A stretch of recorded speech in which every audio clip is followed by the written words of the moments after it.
The cross is one of the most recognizable symbols in the world, so common that many people barely think twice about hanging one on their wall or wearing it around their neck.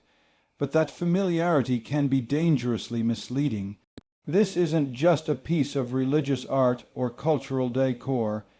It's a symbol that has shaped civilizations, turned lives inside out, and confronted human beings with the deepest possible realities: suffering, sacrifice, redemption, and transformation.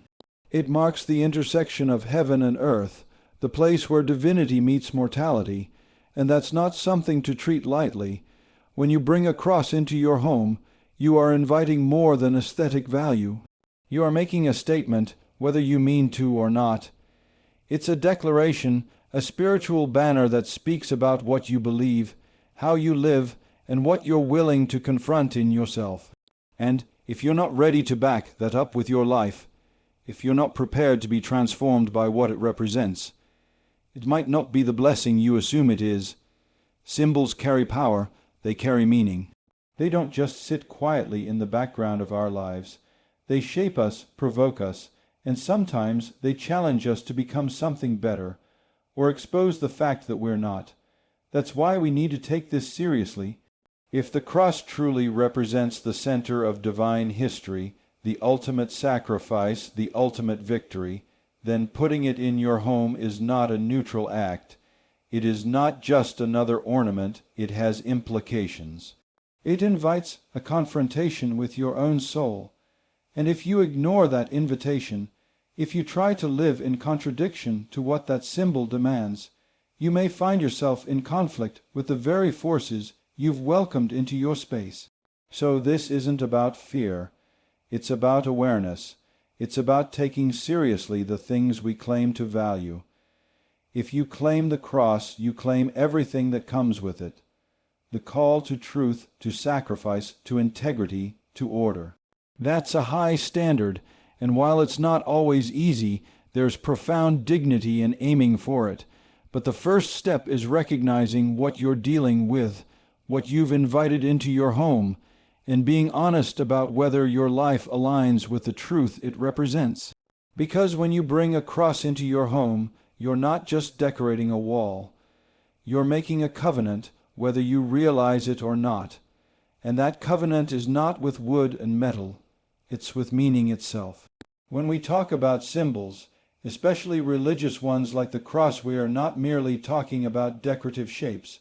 We're talking about condensed metaphysical realities. Symbols carry a kind of weight. They hold centuries of human thought, suffering, and transformation. The cross is arguably the most powerful of them all. And if we're being intellectually honest, we can't just hang it on a wall and treat it like a family heirloom or cultural artifact. That's not respect, that's negligence, because what the cross represents, what it really represents, is so radically confrontational that it should unsettle you if you're truly looking at it. Let's think this through. The cross isn't comfortable. It's an instrument of execution. It's the place where the worst of human violence and the highest divine purpose met in one catastrophic, redemptive moment. It's the symbol of an innocent man's suffering, chosen voluntarily to carry the weight of human failure. That alone is staggering. It's not beautiful in the way a painting or a sculpture is beautiful. It's beautiful in the way truth is beautiful, piercing, unyielding, demanding. So here's the psychological problem. When we domesticate the cross, when we strip it of its horror, its glory, its challenge, we turn something sacred into something trivial, and that's dangerous, because you can't live alongside a symbol that powerful and pretend it means nothing. You either submit to its message, or you risk becoming numb to it. And when you become numb to the cross, you don't just lose the symbol. You lose the capacity to recognize truth and sacrifice and meaning in the world around you. In a very real sense, the cross forces a confrontation between what is and what ought to be. It exposes the tension between our ideals and our actual lives. That's why it can feel so uncomfortable. You can't stare at it for too long without being reminded of your own contradictions. your pettiness, your laziness, your compromises, and if you ignore that discomfort, if you turn it into a routine or a cultural nod, you've dulled a tool that was meant to sharpen your conscience. This is why I say, be careful. If you bring the cross into your home, be prepared for what it asks of you, because it will ask, it will demand. It will challenge your passivity and expose your dissonance, but that's not a bad thing. In fact, that's the beginning of transformation. That's the moment where symbolic meaning begins to change you, and that's precisely what it was always meant to do. So don't treat the cross lightly. Don't reduce it to an accessory. Let it confront you. Let it disturb your comfort, and let that discomfort move you towards something deeper. Toward the kind of life that can stand in the shadow of that symbol and say, honestly, I am trying to live worthy of this. Because anything less is not reverence. It's denial dressed up as devotion. The second danger with keeping a cross in your home, especially when it's displayed without thought or understanding, is that it can become a talisman rather than a testimony.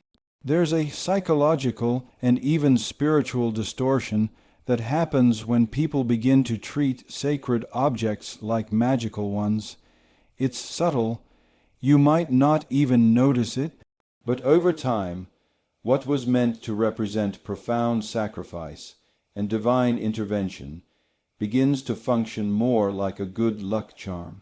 Something you believe will ward off evil or invite blessing simply because it's there, hanging above your doorway, etched into your necklace, or printed on your coffee mug. That's superstition, not faith. And it's not only intellectually dishonest, it's spiritually hollow, because the cross was never meant to function that way. It isn't a charm to manipulate reality. It's a declaration of responsibility, a confrontation with suffering, and a reminder that redemption always comes at a cost. And when you reduce it to an ornament, you not only disrespect its meaning, you rob yourself of its power. This is where psychological clarity is crucial. Human beings are symbol-making creatures. We create meaning through narrative, through metaphor, through ritual.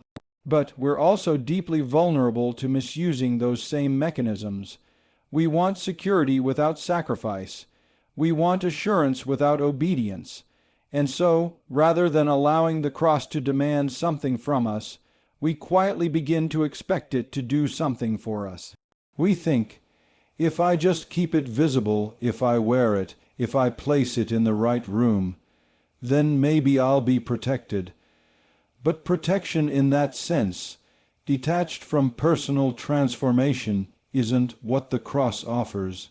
That's magical thinking. That's what a child does with a teddy bear during a thunderstorm. The mature response to the cross is not to use it, but to submit to it, to let it reframe your understanding of pain, love, purpose, and self-sacrifice. It should make you more accountable, not more entitled. The cross doesn't shield you from life's hardship. It equips you to face it with dignity. That's a harder path, but it's the only path that leads to anything real. When people display the cross without that understanding, when they treat it like a spiritual vending machine, the consequences are subtle but corrosive. Faith turns mechanical. Reverence becomes ritualism. And worst of all, the conscience dulls. The symbol that was meant to wake you up becomes the very thing that helps you sleep through your own apathy. So be careful, be deliberate.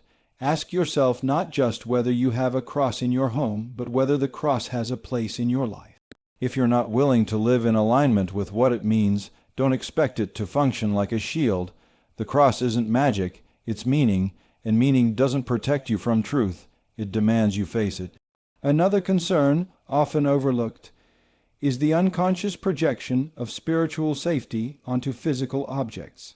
People keep a cross in their home believing, perhaps not always explicitly, that it serves as some kind of spiritual barrier, that evil will hesitate or even retreat, simply because a symbol is present. Now, it's worth pausing to consider what this kind of thinking implies. It suggests that moral order, spiritual integrity, can be maintained externally, that the structure of your soul can somehow be outsourced to the furniture in your living room. And that's a serious psychological error. What's actually happening here is a form of displacement. Instead of confronting the difficult internal work of aligning your life with truth, of integrating your beliefs into your habits, your speech, your decisions, you hang a cross on the wall and assume that will suffice. That will protect you, but protection that is not rooted in personal transformation is a house built on sand. It can look impressive, even sacred, but it will collapse under pressure because the foundation isn't internalized. Now, let's consider this from a deeper psychological angle. When you believe a symbol can do the work for you, what you're really doing is attempting to bypass responsibility. This is what Carl Jung warned about when he spoke of the shadow, the parts of ourselves we refuse to see. We project goodness onto symbols, and in doing so, imagine ourselves as participants in that goodness, while failing to embody it. It's the same phenomenon that allows someone to wear a cross and lie in court, or keep one over their bed and continue abusing their family. The object doesn't sanctify you, your actions do, your intentions do. Your willingness to confront darkness, both in yourself and in the world, does, and we have to acknowledge that there is something almost idolatrous about this.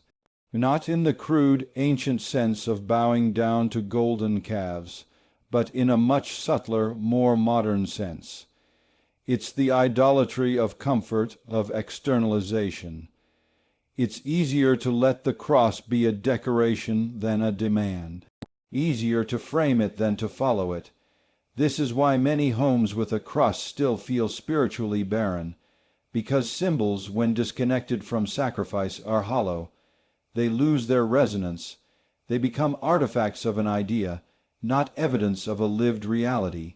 And the real tragedy is that the people who do this often have sincere intentions. They're not trying to deceive themselves. They just haven't been taught that spiritual power doesn't reside in what you place around you. It resides in how you carry what's been placed within you. So don't confuse proximity with possession. Don't assume that because the cross is in your home, its message is in your heart. Ask yourself daily, am I living in a way that reflects what this symbol requires of me? Because the cross doesn't just hang, it calls. And only those who answer become its true bearers.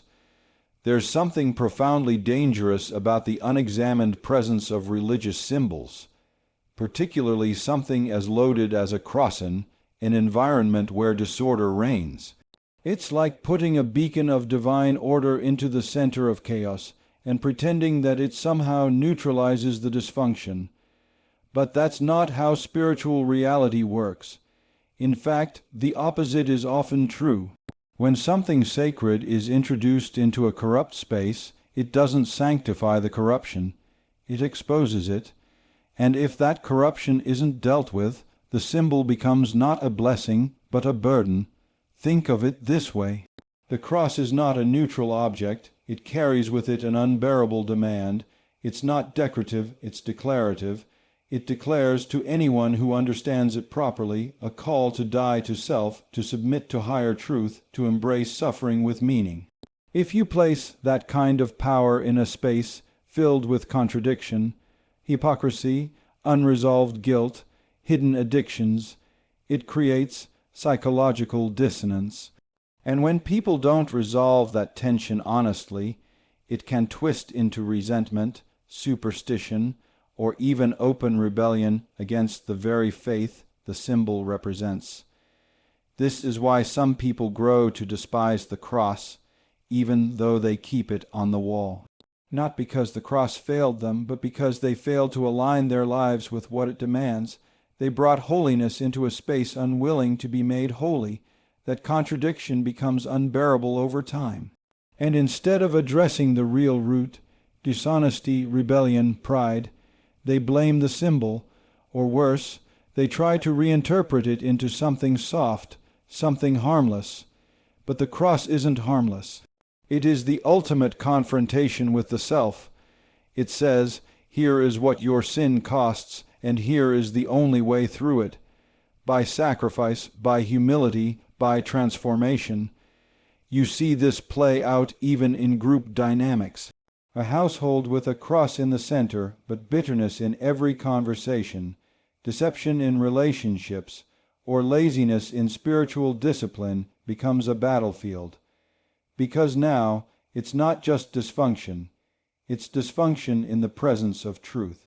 That tension will either force you to change or push you into deeper denial.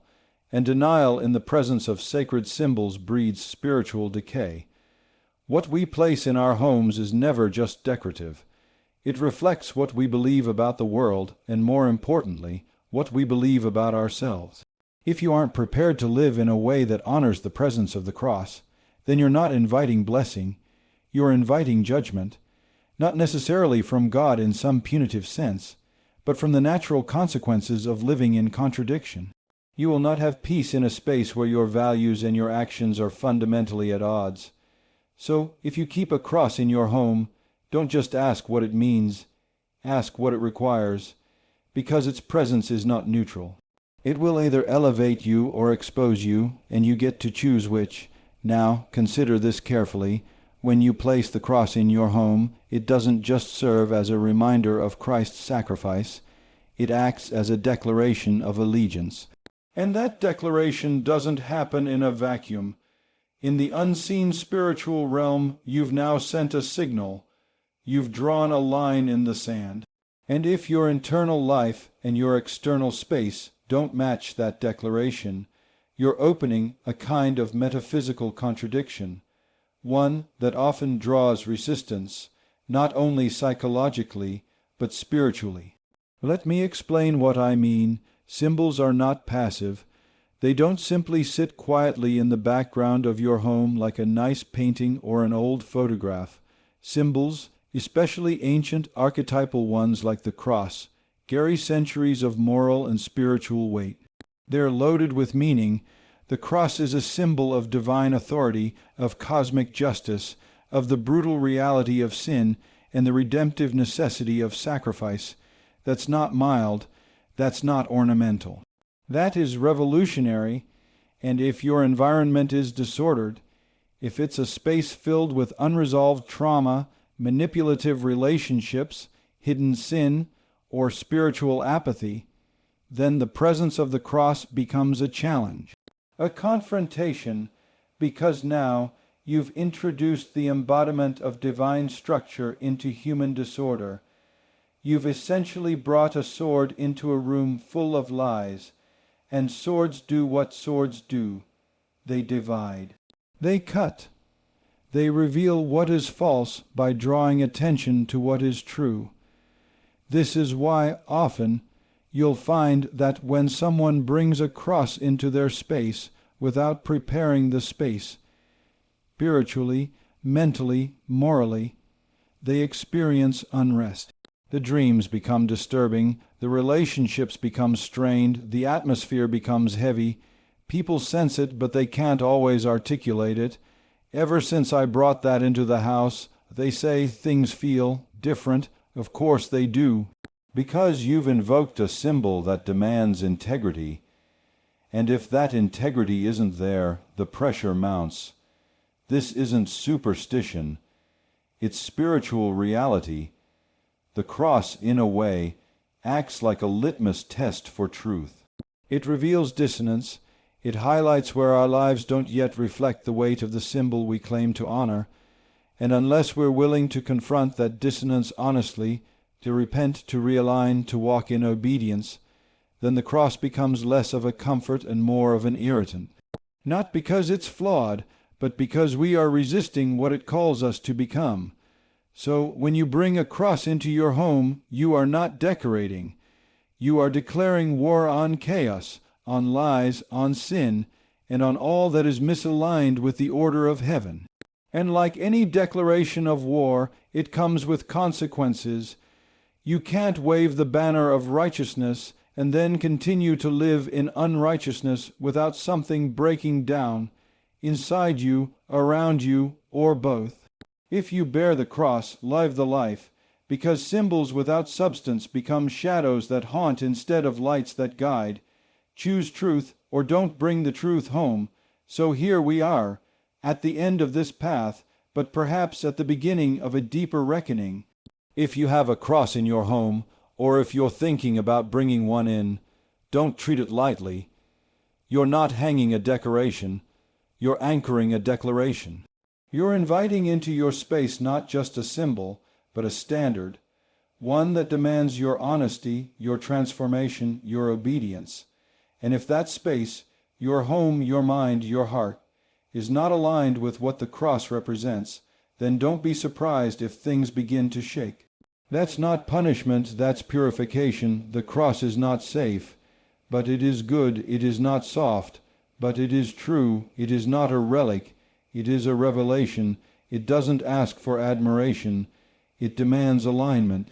So before you hang the cross, ask yourself, am I ready to carry it? And if you are, then let that cross be more than wood and metal. Let it be a mirror, let it be a fire, let it be the beginning of everything that needs to change. Because when truth lives in your house, everything false has to leave.